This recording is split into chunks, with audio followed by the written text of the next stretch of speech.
Bro, you remember the time Oprah had that lady on, his face bit off by the chimp? Stay there. And she showed her face on TV? Oh, yeah. Miraculously, she survived just the unimaginable. Her name is Charla Nash. Charla almost always covers her face with the hat and scarf. She wears it, she says, because she doesn't want to scare people. The lady was wearing a veil over her face, like, let's see your face, come on. She pulls the veil away. Like a Nope? What are you doing? Do you mind lifting the veil? Oh, no. So we can see. You could take the hat off. Oh, the hat comes off. Yep. Okay. And then, there's Oprah's love affair with celebrity. A full-blown, choreographed romance that could win an Emmy. No one curates fame like she does. Oprah doesn't just feature guests, she manufactures brands. She showers them in televised affection, wraps them in emotional backstory, and launches them into the stratosphere of daytime-approved notoriety. Dr. Oz, Dr. Phil, Meghan Markle. She's essentially the founding mother of overexposed personalities with sketchy credentials. If Oprah loves you, odds are you're about to become a household name, for all the wrong reasons. Joe Rogan went in hard, with a level of sarcasm usually reserved for Gwyneth Paltrow's jade egg advice. He said Oprah's real talent isn't empathy, it's branding. Every tear was timed, every hug choreographed like the climax of a Hallmark holiday special. It wasn't sincerity, it was staging. Emotional theater with perfect lighting. Gutfeld didn't let her presidential delusion era slide either. Remember when the media got so desperate they started floating Oprah 2020? As if what America really needed was another personality cult, wrapped in good vibes and green juice. The same woman who sold sugar-free self-help to a sugar-sick nation was suddenly being hailed as the moral compass of a collapsing empire. Greg couldn't help but laugh. Because if that's leadership, we're one yoga mat away from national hypnosis. Ain't no Eli. But she also brought us Dr. Oz and The Secret. We have to remember what this lady has done. She has to be held accountable. I forgive her, but I mean, The Secret is a particularly egregious offense. What, you don't believe? You don't believe? Oh, believe? Story in 5 words. 5 words. Oprah's list of favorite things. So Oprah released her annual list of favorite things, and as usual, there are lots of expensive stuff. $1,000 pizza oven, $590 drip coffee maker, $80 of luxury salt. Sadly, no proposal from Stedman. When Joe Rogan and Greg Gutfeld zeroed in on Oprah, the queen of staged sob stories and designer compassion never stood a chance. They dismantled her empire of feel-good fluff, peeled back the layers of billionaire victimhood, and turned her you-get-a-car legacy into a relentless loop of punchlines. This roast wasn't just brutal, it was surgical poetry. Think book clubs and sourdough starters could shield her? Not today. What followed was a savage symphony of sarcasm, truth bombs detonated without warning, and the most deafening reality check Oprah's never dared to broadcast. Joe Rogan is calling out Oprah and Michelle Obama for hypocritical speeches at the DNC. Watch. She's up there talking about income inequality. Like, hey, lady, Yeah, I know. you're rich as like, how is that equal? And also, when Michelle Obama was saying, I think she was saying her mother or grandmother was always suspicious of people who took more than they needed. Yes. Like, Yeah, you are yeah, worth so much money. Take more than they need. The Obamas have 4 mansions. I mean, it's a bunch of... Shortly after the Oscars, a 3.9 magnitude earthquake rocked L.A. The tremors were so powerful, Oprah's ass is still moving. Why would you laugh at that? That's fat shamers. There's a point where influence mutates into delusion. And Oprah didn't just cross that line. She sprinted over it in designer heels, waving a gift basket in each hand like a motivational marathon. The same woman who once tossed out free cars like party favors at a divine garage sale has now crowned herself the high priestess of performative compassion, preaching self-love from a throne built on billion-dollar detachment. Joe Rogan and Greg Gutfeld didn't just roast her. They dissected her media legacy with the precision of two guys officially done with the soft focus charade. They tore into the empire of spiritual buzzwords, Instagram-ready charity, and softly whispered hypocrisy wrapped in a cashmere bathrobe. Oprah didn't get a takedown. She got a reckoning, one velvet-wrapped truth bomb at a time. Her name is not really Oprah, it's Orpah. So who is she really, Oprah or Orpah? Could she be a Russian spy? We'll need an independent investigation, perhaps by Dr. Phil.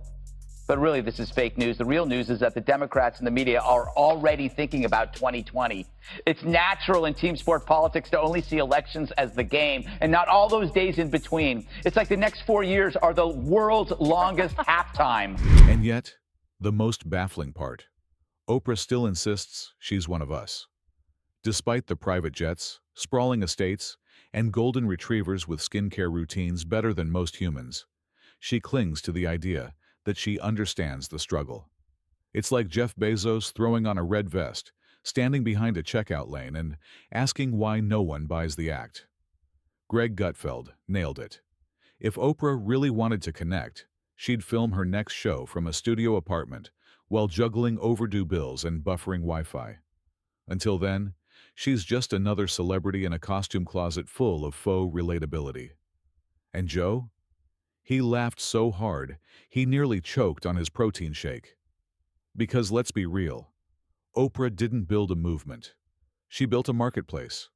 Somewhere along the way, she stopped being a mirror for the audience and became a billboard for herself. Inspirational quotes, trademarked. Emotions, monetized. Vulnerability, brand aligned. But don't expect this roast to cool down anytime soon. As long as Oprah keeps selling emotional enlightenment like it's the McRib, limited, mystical, and only available on her terms. Rogan and Gutfeld will be there. Flamethrower of sarcasm in one hand, shovel of truth in the other. This saga isn't over. It's just preheating. And just when you think Oprah couldn't squeeze one more self-serving pivot out of thin air, boom, another televised pity parade about how hard it is to be beloved, billionaire, and bathed in candlelight. Yeah. And they boiled it down to the easiest one, which is dreaming. Right, exactly. And that's why it's sold, but Oprah sold it. I mean, she was one of the big ones, man. And she was all in. She was fucking 50 years old at the time. I mean, this is not a young woman who is selling this. How old is Oprah now? 75. 89? She's 89? Greg lit her up for the self-aggrandizing gala parades disguised as activism. Those lavish events where everyone claps, cries, and then drives off in their Teslas, like a revolution fueled by kombucha and catered by Whole Foods. Nothing screams change quite like a 5-course dinner served on reclaimed mahogany with sustainably sourced napkins, hand-embroidered with Oprah's initials. It's less movement, more merch table. And Joe? He didn't pull a single punch on the lifestyle empire. Oprah has monetized every crevice of the human condition. Feeling sad? She's got a solution. Probably scented. Lonely? There's a journal. Spiritually lost. She's got a limited series docu-solution hosted by someone named River. And nobody challenges it. Because questioning Oprah is like questioning the sun. You'll be labeled ungrateful, jealous, or worse, unenlightened. But Rogan and Gutfeld, they're not buying the incense and vision boards. They see it for what it is. A billion-dollar business model disguised as compassion. A soft voice masking ruthless ambition. A daytime TV empire rebranded into a cult of curated confessionals. Oprah isn't just a brand, she's a belief system. And in that system, she's the priest, the prophet, and the executive producer.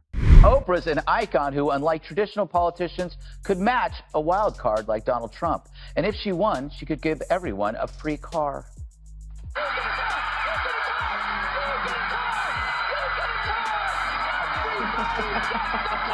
And don't even get started on her book club.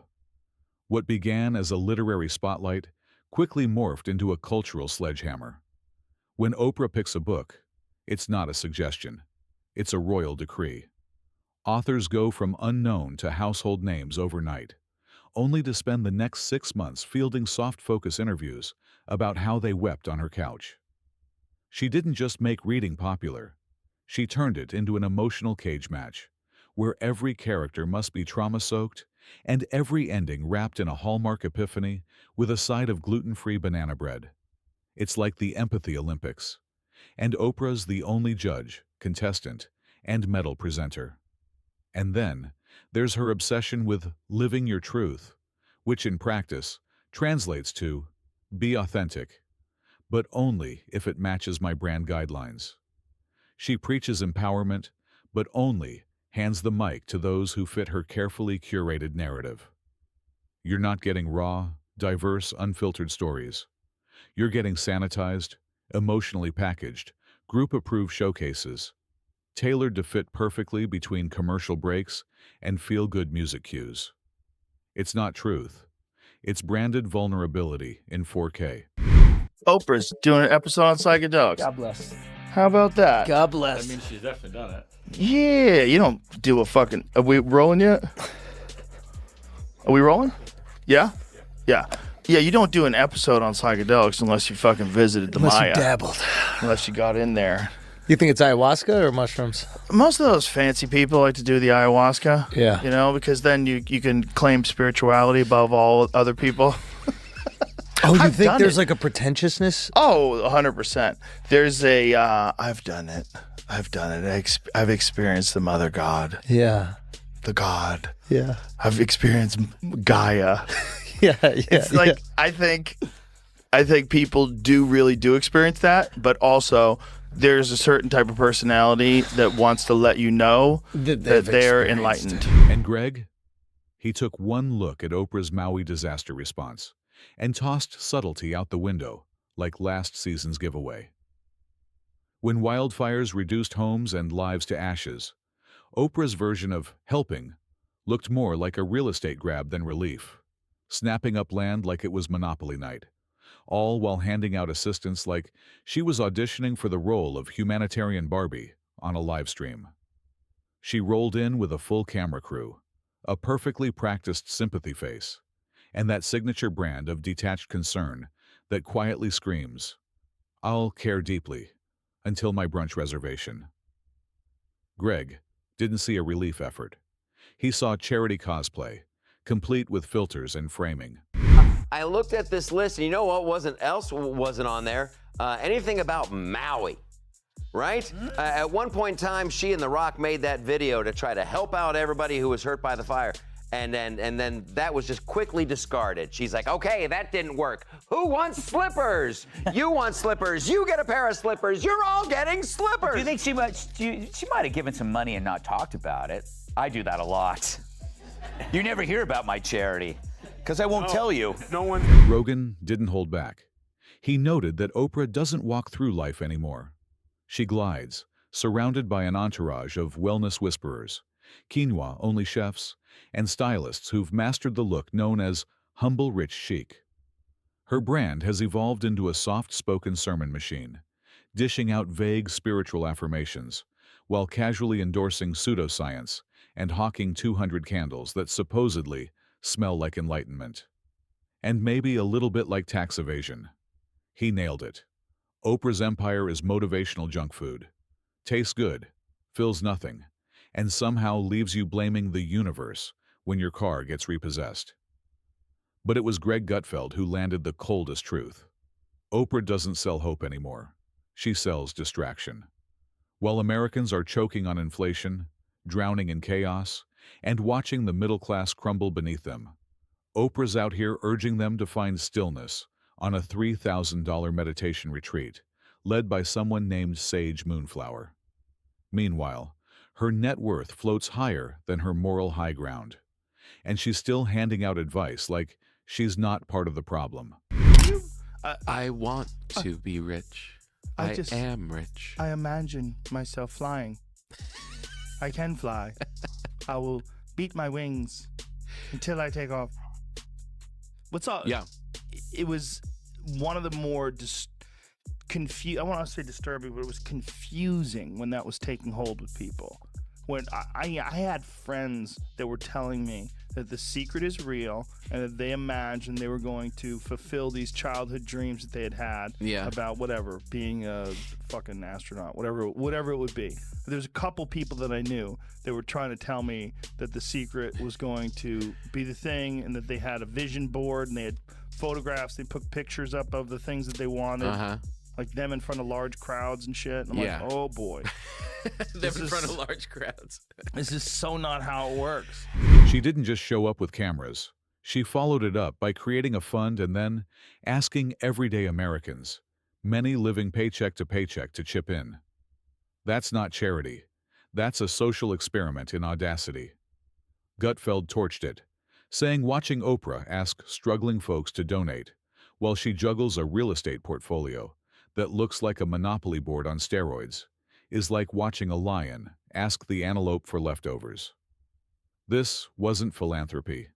It was PR dressed in linen, set to yoga music, with a perfectly lit apology face. Fall down? Yes, and it's honestly... She's a little old to be falling down. You loved it? I loved it. Wow. Loved it. You She didn't like get when hurt. people get hurt. She's fine. She's dead. She died? Yes. All right. Ding dong. The witch is dead. She didn't. No, Imagine if she did, and I was If she died from the joking fall? about her. Yeah, we're fucked. No, she didn't die. No, she's fine. I just think like... She looks like she got hurt. Oprah used to be the relatable icon, the woman who cried with guests, gave couch-jumping celebrities a soft place to land, and wrapped mass-market empathy in glossy lighting and a book club sticker. But fast forward, and now she's dispensing self-help sermons from a throne built on repackaged trauma, while yachting with billionaires who treat taxes like a competitive sport at their Hamptons hideaway. Joe Rogan didn't hold back. He hit where it hurts, saying Oprah went from your favorite aunt to that smug, rich neighbor who invites you over just to remind you she's better than you, then offers you a kale smoothie and a lecture on manifesting success, all while her staff parks your car. Women should learn those bottom shoes. Useless. You Yeah, can't they're wear gonna those fall. things. They're so slippery. Those really expensive shoes that the gals like that always have the shiny bottoms. Yeah. Here she is walking, and I believe she's talking about balance, which is LOL. The irony is staggering. So flat ground. Doesn't mean all things are equal or at peace at all time. Greg nailed it when he said electing Oprah would have been like hanging a motivational poster in the Oval Office and hoping it balances the federal budget. It's inspirational, until the lights come on and the bills show up. But people bought into it, because Oprah's power has always been illusion. She tells you you're special, right after implying she's just a little more special. Her message isn't really, you can do it too. It's, you can try. After you buy the exclusive streaming package, subscribe to the magazine, and invest in my moon crystal-infused skincare line. Joe Rogan couldn't stop laughing at how Oprah's every woman image has mutated into this softly lit media deity who only descends from her mountaintop when there's a camera crew, a Netflix contract, or a branded docuseries in the pipeline. She's become a wellness guru who pushes health at any size 1 minute, then turns around and drops another dramatic weight loss reveal, right alongside a brand new partnership with a diet conglomerate. It's not empowerment. It's the art of monetized insecurity, wrapped in affirmations and served with a lavender-scented bow. Greg summed it up best. Oprah could sell ice in a blizzard if she just added a ribbon and told you it would align your chakras. And judging by her empire, millions would line up to buy it, smiling the whole way. She's 40 years old. Oh, no, she ran one recently, though. Okay, I'll see what recently. I just typed in Oprah marathon time. That's a pop very good, though, when she was 40, which makes she's probably on speed back then. Yeah. And steroids. Quaalude, she's hopped up. She's on everything. No. This is where the illusion truly peaks. Oprah, the woman who puts her own face on every cover of her magazine like it's a spiritual requirement, still manages to lecture us about staying humble. That's not brand consistency. That's Olympic-level delusion. And yet, the victimhood tour rolls on, even though she's basically a billionaire sorceress who could vanish into one of her manicured California compounds and never hear the word budget again. But no, she insists on playing society's moral compass, all while clinking champagne glasses with Hollywood elites, global financiers, and, oh yeah, a convicted predator or two. It's the same ride every time. Enter through the gift shop, cry on cue, exit with a tote bag full of carefully curated hypocrisy. And yet, she'll return. She always does. Probably launching a new line of inspirational moon crystals, blessed by whatever politician she's decided to anoint this election cycle. Because Oprah doesn't retire, she rebrands. Yesterday it was empowerment, today it's wellness, tomorrow it's probably soulful NFTs. What Joe and Greg left behind wasn't ashes. It was a perfectly lit spotlight, aimed dead center at a career that long ago shifted from giving to grifting. And with every jab, every laugh, every truth bomb, they pulled the curtain back just enough for the world to finally see. The Queen of Talk may have mastered the monologue, but she's long forgotten how to take a punch. And the gloves, they're just getting warmed up.